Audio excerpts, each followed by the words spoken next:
Hello everyone, welcome back to our channel মুক্তি দিশা blog. কেমন আছো তোমরা সবাই? আশা করি তোমরা সবাই অনেক অনেক ভালো আছো, আর আমরাও খুব ভালো আছি। আজকে চলে এলাম আরও একটা নতুন ভিডিও নিয়ে। আজকে আমি আছি আমার বাবার বাড়িতে, কাল রাতে এসেছি। আর বাবার বাড়ির সকালটা শুরু হলো কোলে একটা বাচ্চা নিয়ে, কারণ ওইখানে আমাদের ছোট বাচ্চার কোনো অভাব নেই। তাই সকালবেলা উঠেই ওই বাচ্চাটাকে কোলে নিয়ে নিলাম। এবার যাব আমরা ব্রাশ করতে ওই রাস্তার একদম রাস্তার দিকে। তা কারণ আমার ছোটোবেলার অভ্যেস যে ব্রাশ নিয়ে ওই রাস্তার দিকে না গেলে আমার ব্রাশ করাটা ঠিক সার্থক হয় না। তাই আমার বরকেও অভ্যেসটা করিয়ে দিয়েছি সকালে উঠে ব্রাশ নিয়ে ওই রাস্তার দিকে ছুটতে হবে, নয়তো ওই ব্রাশ করাটা সার্থক হবে না। তাই ও আমার সাথে যাচ্ছে ব্রাশ করার জন্য। ব্রাশ তো ঢের করব, খালি ব্রাশে কলগেটটা নিয়ে চলে গেলাম রাস্তার দিকে। বাড়িতে এসেই ব্রাশটা হবে। ওই রাস্তার মোড় থেকে ঘুরে আসি, আর ওই ছোট্ট বাচ্চাটাকে সাথে করে নিয়ে যাচ্ছি। এই দাঁত মাজার ব্রাশগুলোর উপরে বাচ্চারা কিন্তু একটু বেশি আসক্ত থাকে, কারণ অনেক বাচ্চা দেখেছি তো দাঁত মাজার সময় কোলে নিলে ওই মুখ থেকে ব্রাশ বার করে নিয়ে একদম নিজে হাতে নিয়ে নেবে। অনেকগুলো বাচ্চা এরকম করেছে, তাই জন্য বললাম। আর দেখো আমরা এখানে রোদ পোয়াচ্ছি, দাঁত মাজছি না। দেখো দুটো ব্রাশ আমার বরের হাতে। তারপর আমার মা চলে এলো, আমার বাড়ির লালু চলে এলো। লালু মানে আমার বাড়ির কুকুরটার নাম, ওই জন্য ওকে লাল কুকুর, ওই জন্য লালু নাম দেওয়া হয়েছে। আর ছোটোবেলা থেকে আমার এখানে দাঁত মাজতে আসার অভ্যেস, তো কিছু করার নেই, আমাকে ডেলি আসতে হয়। যতদিন এখানে থাকি ততদিন ওই জায়গাটাই দাঁত মাজতে চাই। তারপর মা আমাদের জমির দিকে নিয়ে গেল। জমিতে গিয়ে দেখি সব ধান পেকে গেছে, কিন্তু এই দিকটায় গাছে ধান হয়নি, আর গাছগুলো সবুজই আছে, পাকেনি। কারণটা কেউই জানে না। যাই হোক, ওগুলো দেখে আমরা দাঁত মাজতে মাজতে বাড়ি যাচ্ছিলাম। ওই বাচ্চাটার নজর দেখো আমার দিকে, কারণ আমার মুখে ব্রাশ আছে, ও জানে।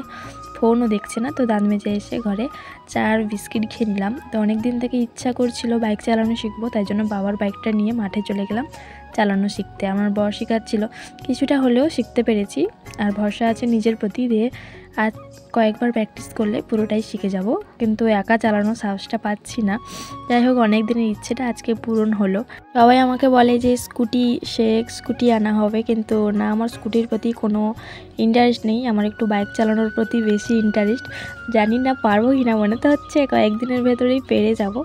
তারপর বাইক চালানো শিখে বাড়ি চলে এলাম। বাড়ি এসে দেখি আমার মামার মেয়ে দেখা করতে এসেছে। ও সকালবেলা আসেনি, কারণ ওর পরীক্ষা চলছে, এখন পড়াশোনা করছিল। একটু বেলা হতে এসেছে পড়াশোনা শেষ করে।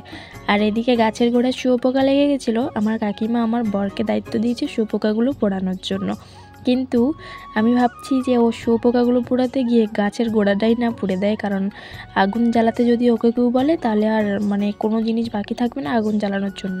এত ভালোবাসে আগুন জ্বালাতে, এটা কেমন ভালোবাসে আমি জানি না। আর আমি যখন জলখাবার খেতে বসেছিলাম, আমার দুই বোন স্কুল থেকে চলে এসেছিলো। এতক্ষণ ওরা ছিল না। দেখেছো তো এখানে কতগুলো বাচ্চা, এর দুই, আবার ও আরও দুজন আছে, কিন্তু ওরা মামার বাড়ি গেছে। জলখাবার খেয়ে নিয়ে আমি, আমার বর আর আমার ভাই পিসির বাড়ি যাচ্ছিলাম কিছু শর্ট ভিডিও শ্যুট করার জন্য। বাড়িতে আমার দুজন একাই থাকি, তাই সব ধরনের শর্ট ভিডিওগুলো করে ওঠা হয় না, করা সম্ভব নয়। যতই স্ট্যান্ডে মোবাইলটা রাখি না কেন, তাও অসুবিধা হয়। যদি কেউ থাকে অনেক সুবিধা হয়, তাই জন্য আজকে ভাইকে নিয়ে যাচ্ছি শর্ট ভিডিওগুলো শ্যুট করবো বলে। আর রাস্তায় আবার বাইকের স্টার্ট বন্ধ হয়ে গেল, কারণটা কী জানি। আর দুজন মিলে বাইকটাকে গুঁতো মারছিল যে তুই চল, এবার আমাদের দেরি হচ্ছে। আর বাইকের পেছনে অনেকক্ষণ খুঁচোখুচি করার পর বাইকটা আবার স্টার্ট নিলেও আমার বর বাইকটা স্টার্ট দিল, কিন্তু চালাচ্ছিল আমার ভাই।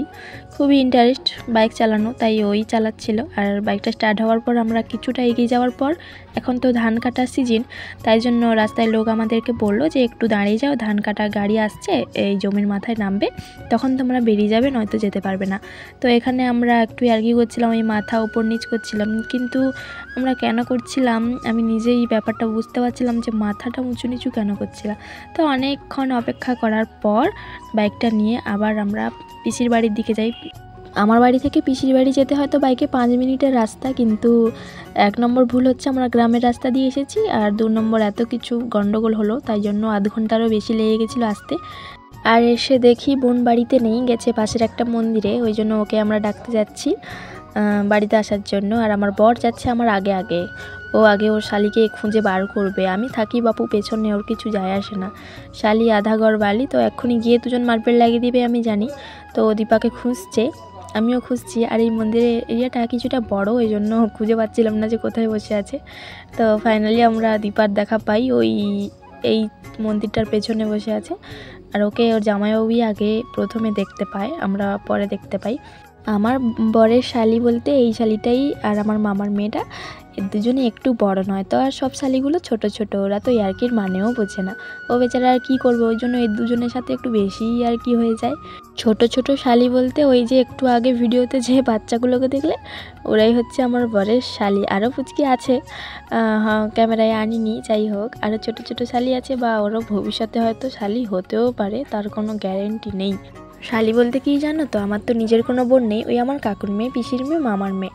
আর কাকুর মেয়েগুলো সব থেকে ছোটো, কারণ ওরা আমার বাবার থেকে অনেক ছোটো, তো তাই জন্য ছোট্ট ছোট শালি। তারপর আমরা দীপাকে নিয়ে যাচ্ছিলাম পিসির বাড়ির দিকে, কারণ ভিডিও করব, সব রেডি সেডি করতে হবে। আর আমি এখানে বসে পড়েছিলাম আটা মাখাতে, কারণ আমাদের ভিডিওর জন্য একটা রুটি লাগবে, ওই জন্য আটা মাখাচ্ছিলাম এখানে বসে বসে।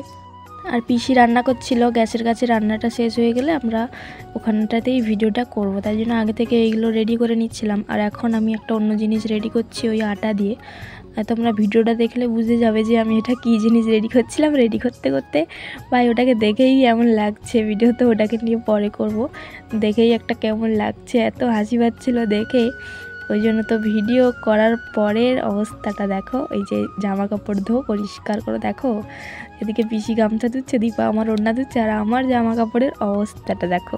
একটা ভিডিওর জন্য যে কত পরিশ্রম করতে হয়, এখন ভিডিওর পরে এখন যে বাড়ি যাব আমি কী অবস্থায় ওইটাই ভাবছি। তো যাই হোক অনেক ঘষাঘষি করার পর ওই হলুদ দাগগুলো উঠেছিল অনেক ধোয়াধুয়ির পর। 2-3টা ভিডিও করতেই আমাদের সময় লেগে যায় 2.5 ঘন্টা, কারণ এরপরে যে ভিডিওটা শ্যুট করেছিলাম ওটাতে আমার নাকের মধ্যে ঝাল তরকারি ঢুকে যায় আর আমার অবস্থা খারাপ হয়ে যায়। এসেছিলাম কী অবস্থা, যাচ্ছি দেখো চোখগুলো কেমন লাল হয়ে গেছে, আমার শরীরের অবস্থা খুবই খারাপ, কারণ নাকের মধ্যে তরকারি ঢুকে গেছিলো ভাই। একটা শর্ট ভিডিওর জন্য আমাদের কত কষ্ট সহ্য করতে হচ্ছে, আর সবাই বলে কি আর করিস, ভিডিওই তো বানাস। যাই হোক যারা করে একমাত্র তারাই বোঝে। আজকের মতো টাটা, বাই বাই, সবাই ভালো থেকো।